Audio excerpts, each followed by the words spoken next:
na naging bahagi po ang inyong law firm or law office sa mga kasong nabanggit. Pagsisikapan ko po na bayaran ang sinasabi niyong utang. Iginiit ngayon ng kampo ni Vice President Sara Duterte na hindi na umanong papayag ang pangalawang pangulo na masira ang kanyang pangalan sa gitna ng patuloy na mga aligasyon at kontrobersyang ibinabato laban sa kanya. Sa isang pahayag, sinabi ni Attorney Salvador Panelo Jr., abogado ni VP Sara, na handa na umano ang Vice Presidente na harapin at labanan ang mga paratang na kinakaharap niya. Ang pahayag ni Panelo ay lumabas habang patuloy ang mga diskusyon at aligasyon laban sa Vice President. Kabilang na ang mga kontrobersyang kaugnay ng paggamit umano ng confidential funds at iba pang usaping naging bahagi ng mga pagdinig sa Kongreso at pampublikong debate na pinangungunahan ni Jinky Luistro, ang chairwoman ng Committee on Justice ng Kongreso, na binatikos mismo ni Vice President Sara Duterte dahil sa 8 milyong piso na utang sa kanyang pamilya na hanggang ngayon ay hindi pa nababayaran at siya pa ang may ganang manira sa pangalawang pangulo. Ay nang naging pahayag ng ating Vice Presidente kahapon sa sortie ng ating katunggali. Mawalang galang po, hindi po buwaya ang Congresswoman ng Batangas 2nd District. Ang Congresswoman po ng Batangas 2nd District ay Congresswoman na nagtratrabaho sa tiwalang ibinigay ng taong bayan. Pangalawa po, ang Council of Record po ng aking asawa sa mga fabricated cases of rape na kanyang pinagkaanan ay si Attorney Nilo Divina ng Divina Law Office and my 2 good friends, Attorney Johnny Magboo and Attorney Bong Panganiban. Pangatlo, kung ako man po'y may pagkakautang, ako po'y nakikisuyo, sana po ako'y mapadalhan ng pleading or entry of appearance o kahit na po anong papel upang akin pong maunawaan ang naging partisipasyon ng inyong law office sa fabricated cases of rape na naging kaso ng aking asawa. Pasensya na po, pero hindi ko po ito maunawaan, pero rest assured po na kung may makikita akong papel na nagpapatotoo na naging bahagi po ang inyong law firm or law office sa mga kasong nabanggit, pagsisikapan ko po na bayaran ang sinasabi niyong utang. Hindi ko lang po maintindihan, siyam na milyon daw po yun. Kung wala namang entry of appearance, wala ding pleading, para pong ang hirap maintindihan kung saan nanggaling ang siyam na milyon na pagkakautang. Ito pong aking pagsagot ay hindi po para sa aking sarili. Ako po'y sumasagot sa mga naging pahayag ng Vice Presidente kahapon dahil obligasyon ko po na alagaan ang dangal ng aking mga kababayan dito sa Batangas 2nd District. Inihain pong reklamo kayo laban, nakasama nga si Vice President Sara Duterte laban dito kay Ramil Madriaga. Bigyan niyo lang po kami ng short info, background po nito, attorney, para sa kaalaman ng ating mga kababayan. Itong perjury complaint na final ni Vice President Sara Duterte laban kay Ramil Madriaga, ito ay nanggagaling dun sa affidavit ni Ramil Madriaga na in-execute niya noong November 29, 2025 at ipinakalat noong December 2025. Ang sinasabi ni Ramil Madriaga dito ay basically sinasabi niya na bagman daw siya ni Vice President Sara Duterte at nagdi-deliver daw siya di umano ng kung ano-anong mga vehicles, mga sasakyan na merong mga malalaking pera para sa kung sino-sinong personalidad. Tapos sinabi niya rin dito sa affidavit para patunayan yung credibility niya na naging miyembro siya ng PSG, meron siyang formal assignment sa PSG at naging tao siya ni Pangulong Duterte, tao din daw siya ni VP Sara mula pa nung mayor siya sa Davao City. Tapos siya din daw ang nagbuo ng Vice Presidential Protection and Security Group na noon ay binuo para protektahan si VP Sara at iba pa. Opo. So malinaw, attorney, na walang koneksyon o itong si Vice President Sara Duterte sa taong itong si Ramil Madriaga. Yes, pinapatunayan ng complaint affidavit ni Vice President Sara na kailanman ay hindi naging empleyado o kahit anumang koneksyon nito dun sa mga opisina ni VP Sara mula sa Davao City Mayor's Office or local government, sa Office of the Vice President, sa Department of Education, pati na rin sa VP SPG at pati na rin sa PSG dahil sinabi niyang miyembro siya ng PSG sa panahon ni Pangulong Duterte. So hindi sila magkakilala. Hindi kilalang personal ni VP Sara si Ramil Madriaga. Wala silang personal o professional na relationship. So, imposible yung pinaparatang ni Ramil Madriaga sa kanya na inutusan daw siya na mag-deliver ng cash, na including confidential funds daw. At hindi rin totoo na binuo niya yung grupong Isip Pilipinas, yung Inday Sara. Sabi niya, Inday Sara is my President Pilipinas. Hindi rin po totoo yan. Opo. Attorney, sa pananaw po ninyo, paano po ito nakakaapekto itong mga alegasyon ni Ramil Madriaga sa reputasyon po ng Vice Presidente? Hindi naman yun ang mahalaga sa pangalawang Pangulo. Dahil nga alam niya yung totoo at alam niya na ang karamihan sa Pilipino ay hindi naman naniniwala sa mga paratang ni Ramil Madriaga. Kaya nag-file si VP Sara ay dahil ginagamit ito sa impeachment na basehan para ipausad ang impeachment at yung ibang mga kongresista nga sinasabi na smoking gun ito.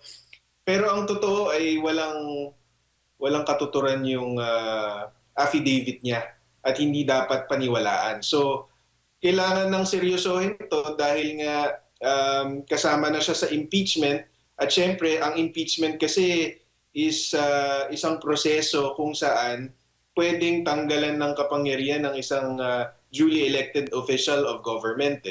So ngayong nakakaapekto na siya sa will of the people, kailangan ng seryosohin to.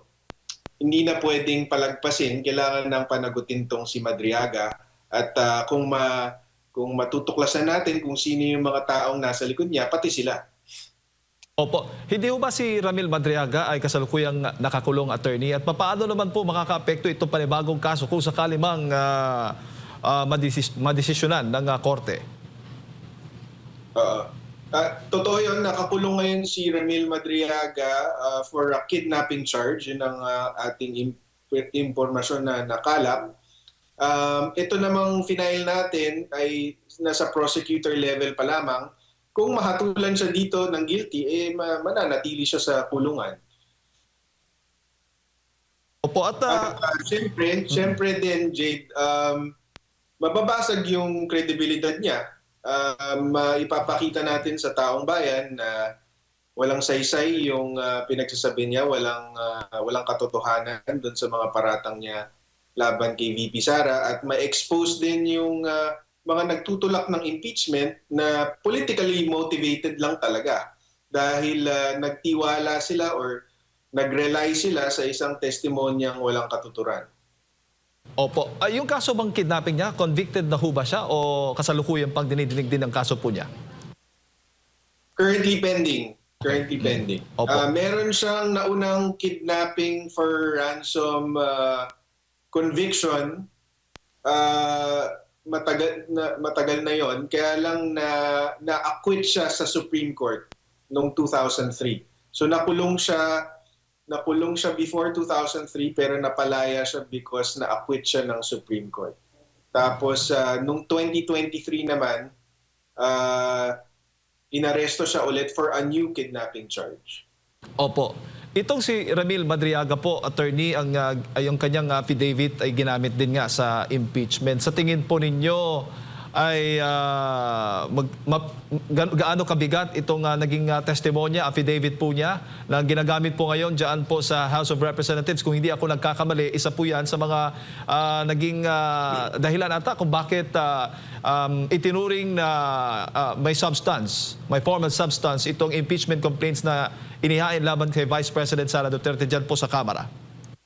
Mukhang gano'n na nga. And kung natatandaan nyo, ang posisyon ng National Unity Party noon, I think just last week was they're not inclined to support the impeachment unless there's new evidence. So ang sinagot naman ng ibang mga kongresista, ito yung new evidence namin, si Ramil Madriaga. Pero at yun ang common denominator ng lahat ng impeachment complaint na final versus VP Sara, pero napapatunayan nga ng complaint affidavit ni VP Sara na kasinungalingan lahat ito. Bago ko pasa kay partner Admar Attorney, sa tingin po ninyo, maaari po itong gamitin ng ilang kongresista siguro doon sa Kamara para maipabatid po sa kanila kung ano talaga, kung sino ba talaga itong si Ramil Madriaga bago sila magdesisyon doon sa impeachment complaint nga ni Vice President Sara Duterte. Oo, pero hindi naman dahil nag-file kami ng perjury complaint, but dahil itong mga sinasabi ni VP Sara at ng mga testigo niya dito sa complaint affidavit, sasabihin din yan ni VP Sara in her defense sa impeachment. So lalabas din yan. Lalabas din yan sa impeachment mula sa kampo ni VP Sara. Attorney, magandang umaga. Si Admar po ito. May lumalabas din na report na meron daw death threat na natatanggap itong si Madriaga po kahit nasa loob po ng bilangguan. Attorney, ano pong masasabi niyo po rito? Kung may death threat sa kanya, definitely walang kinalaman. Yes, Attorney. Okay, balikan lang natin si Attorney Salvador Paulo Panelo Jr., Legal Counsel po ni Vice President Sara Duterte. Kaugnay nga po dito sa inihaing reklamong perjury po, no? Laban dito kay Madriaga, partner Jay. Hello? Yes. Attorney, okay, balik tayo. Medyo nawala yung ating connection kanina. Pakiulit po yung sagot po ninyo tungkol doon sa sinasabing death daw po na natatanggap ni Madriaga po. Kung may death threat laban kay Ramil Madriaga mula sa bilangguan, definitely walang kinalaman dyan si VP Sara, and taliwas yan sa gusto mangyari ni VP Sara, kasi ang gusto ni VP Sara, ang gusto namin is sagutin niya yung reklamo namin, i-deny niya yung mga paratang namin laban sa kanya para lalo namin siyang madiin kasi alam namin nagsisinungaling siya. So alam namin na kapag tinindigan niya yung mga sinasabi niya doon sa affidavit, lalo namin siyang mababasag. So, it's out of VP Sara's interest. It's contrary to her interest na may mangyaring masama kay Ramil Madriaga dahil confident kami na si VP Sara ang nagsasabi ng totoo sa kanilang dalawa. Opo. Sa tingin po ninyo, kung may opinion din po ang pangalawang Pangulo, bakit umabot sa ganitong sukdulan? Kasi naniniwala ang pangalawang Pangulo na ito'y gawa-gawa lamang ng mga akusasyon. Meron po ba siyang kung bakit umabot sa ganitong klase at meron na ba kayong nakitang parang trend? May mga ganito rin bang ginagawa noon pa, lalo na sa paninira against sa mga Duterte po, Attorney? Yan yung sabi mismo ni VP Sara doon sa statement niya, at sinabi niya rin sa aming mga abogado niya na kaya siya nag-file din nitong perjury complaint kasi ito yung same style na ginawa nila kay Pangulong Duterte noon, no? Tanim witness.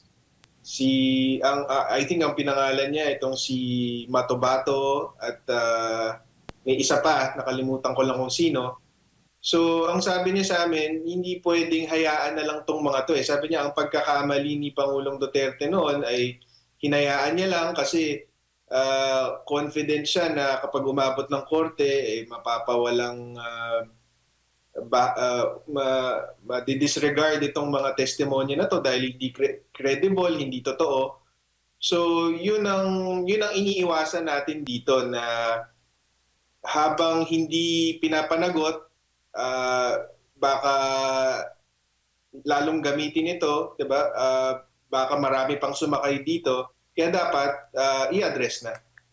Yung mga nababanggit na institusyon kung saan sinasabing connected nga itong si Madriaga, nababanggit mo yung PSG ba yun or kung ano bang institusyon yung sinasabi niyang belong siya, maaari bang maglabas ng statement or meron na ba silang inilabas na statement ukol rito?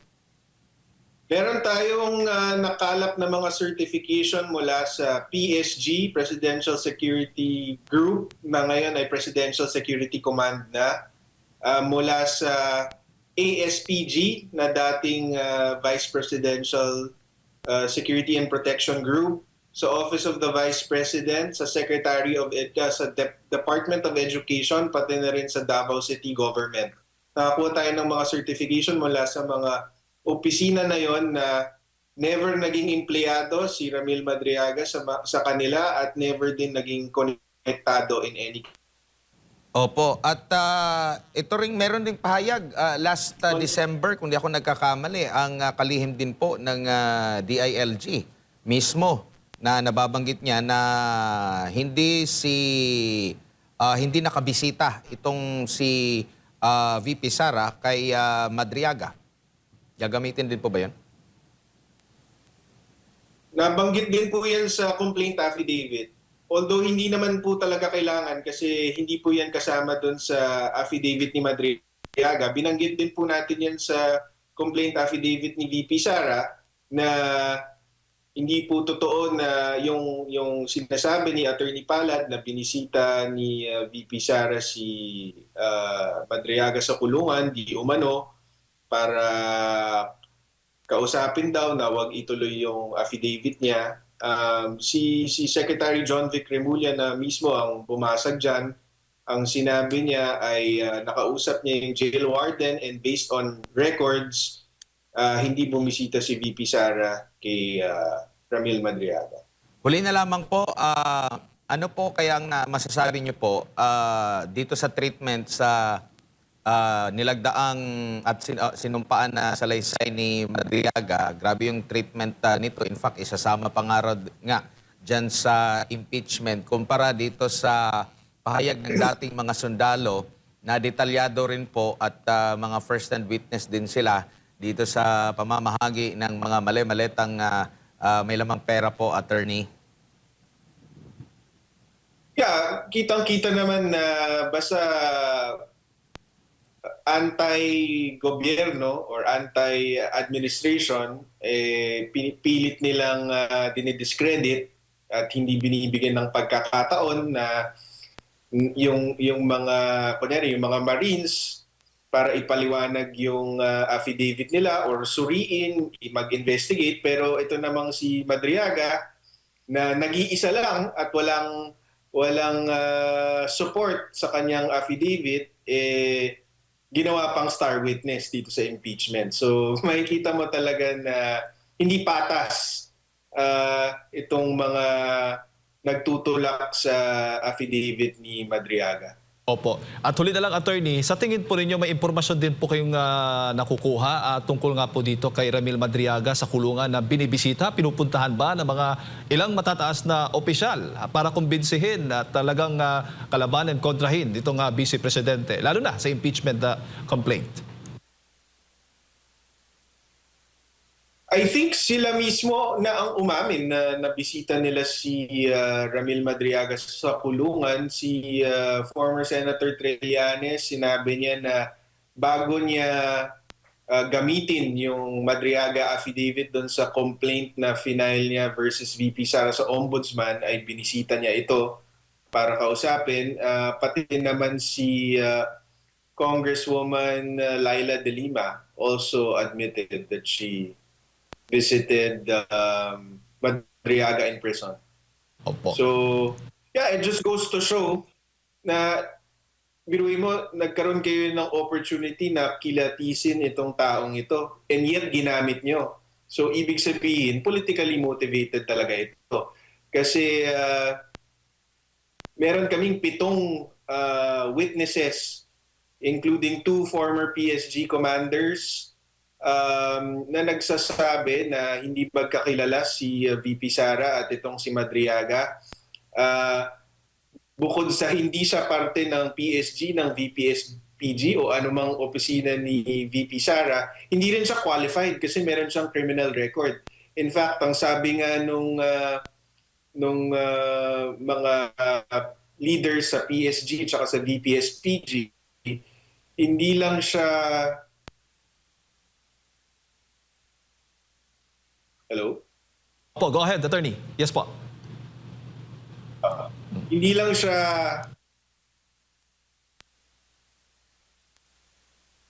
Opo, attorney, napuputol-putol na po ang ating inyong signal. Balikan lang siguro natin si Attorney Salvador Panelo. Paolo Panelo, mga kababayan, patungkol nga po dito, pinag-uusapan natin itong kanilang isinampa, inihain na kasong perjury laban kay Ramil Madriaga. Pagpatuloy niyo po, attorney, napuputol-putol lang po yung inyo pong signal. Ayan po, okay na po. Sorry. So, ang testimonya nung mga dating leader ng PSG at VPSG, kinikilatis daw nila lahat ng lumalapit at ka-meeting ni VP Sara at hindi daw nila papalapitin tong si Madriaga dahil sa history ng criminal record niya. So, hindi lang siya hindi qualified na maging miyembro ng PSG or ng VPSPG. Kahit makalapit kay VP Sara, hindi siya qualified. So, imposible talaga yung paratang niya na nagtatrabaho siya kay VP Sara. Opo. At may grounds ba, basehan, attorney? Ano ba yung mga elemento o grounds na pinagbabatayan ng korte pagdating po sa kasong perjury? At huli na lang, gaano ba kalakas o gaano ba kumpiyansa na talagang matatalo itong si Ramil Madriaga dito po sa kasong isinampa po ninyo? Yeah, malakas ang kumpiyansa namin na mahatulan to si Madriaga ng guilty. Simple lang naman ang elements ng perjury is mag-execute ka ng statement under oath that is false on a material fact and for a legal purpose. So, yun lang po yun. Kung nagsinungaling ka sa isang statement under oath on a material fact, like itong pinaparatang niya kay VP Sara, ay perjury po ang tawag doon. So, confident po tayo na na-satisfy natin lahat ng elements na yan at saka confident tayo na more than sapat ang ebidensyang inihain natin laban sa kanya. Alright.